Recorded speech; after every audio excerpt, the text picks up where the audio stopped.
Welcome to my YouTube channel. আমার YouTube চ্যানেলে আপনাকে স্বাগতম। চ্যানেলে যদি নতুন হয়ে থাকেন চ্যানেলটি সাবস্ক্রাইব করে দেবেন, পাশে থাকা বেল আইকনে ক্লিক করে দেবেন।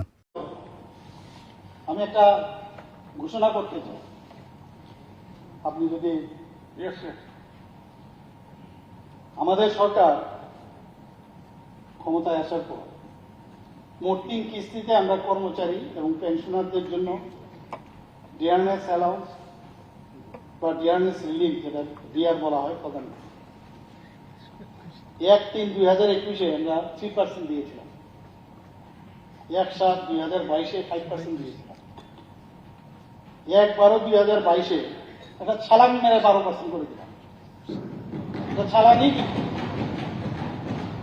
এবং এতে করে 20% দিয়েছি।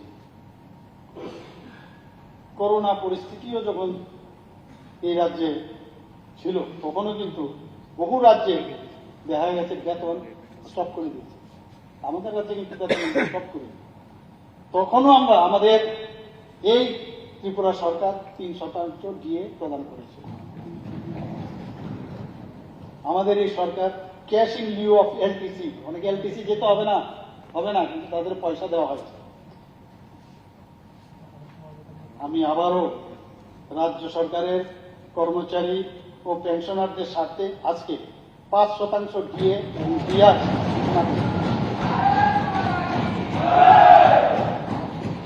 এই 5% দিয়ে ডিআর 1 জানুয়ারি 2024 থেকে কার্যকরী হবে। এতে বছরে কত খরচ হবে? 500 কোটি টাকা অতিরিক্ত খরচ হবে। আপনি জানেন এটা 1% দিল 100, 5 দিয়ে দিয়েছি 500। এতে করে 1,06,932 জন কর্মচারী এবং 82,000 পেনশনভোগীরা এতে উপকৃত হবে। সবাইকে ধন্যবাদ। Thanks for watching.